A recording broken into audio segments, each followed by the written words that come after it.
시청자 여러분 안녕하십니까? 오늘은 잇몸병에 대해서 알아보겠습니다. 우리나라 사람들이 가장 많이 앓고 있는 치과 질환 중에 대표적인 병이 잇몸병이라고 하지요. 어떻게 관리해야 잇몸병을 줄일 수 있는지 수치과 최성관 원장에게 들어보겠습니다. 우리나라 사람들이 가장 많이 앓고 있는 치과 질환 중에 대표적인 것 중에 하나가 바로 잇몸병입니다. 예전에는 풍치라고 어르신들이 많이 불렀죠. 그 풍자가 바로 바람 풍자입니다. 바람이 불면 이가 시리고 들뜬다 해서 풍치라고 불렀는데, 이제는 그 원인이 정확히 밝혀져 있기 때문에 그것에 대해서 설명을 드리도록 하겠습니다. 자, 그림에서 보듯이, 자, 치아에 잇몸이 만나는 이 경계 부위, 여기에서 보통 시작이 됩니다. 이 부위에서. 처음에는 치태에서 시작을 하죠. 양치질을 하면 없앨 수 있는 수준입니다. 치태라는 거는 우리가 속된 말로 했을 때 입동이라고도 하는 그 노랗게 생겨 있는 그것이 바로 치태고요.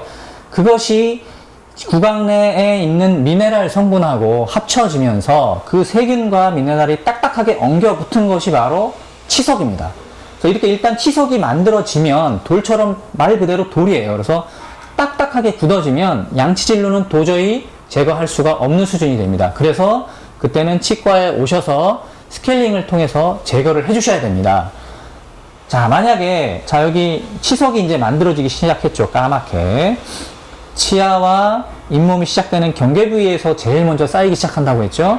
자, 이런 데서부터 이제 치석이 생기면 처음에는 자각 증상도 없고 아무렇지도 않습니다. 그런데 이 치석을 그대로 방치하고 시간이 지나다 보면 이렇게 변하기 시작합니다. 치석은 위에서부터 계속 내려가죠. 세균이 번식하는 것과 똑같습니다. 그러면 어떤 일이 일어납니까? 자, 여기까지 올라와 있던 잇몸이, 자, 여기서부터 여기까지 쭉 내려갔죠. 그러면 잇몸 속에 있던 치조골이 망가진 겁니다. 자, 여기 보면 치조골이 벌써 여기까지 녹아 있죠. 아까 뭐라고 했습니까? 세균에 의해서 여러 가지 산이 형성된다고 했죠? 산뿐만 아니라 여러 가지 독소들이 만들어집니다. 그 독소에 의해서 이런 잇몸, 그 다음에 치조골, 이런 것이 다 녹아내려가요. 그러면 이렇게까지 쭉 처지게 되는 거죠. 시간이 흐르면서 점점 녹이게 되죠. 나중에는 이 치아 자체가 흔들흔들 하다가 빠지는 경우도 발생하게 됩니다. 그래서 옛날에 어르신들 보면 엿이나 떡을 먹다가 이가 저절로 쑥 빠졌다.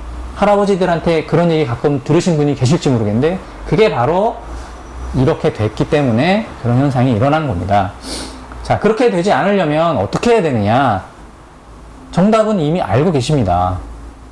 양치질 열심히 하셔야죠. 입술질 열심히 하시고, 그러나 올바른 방법으로.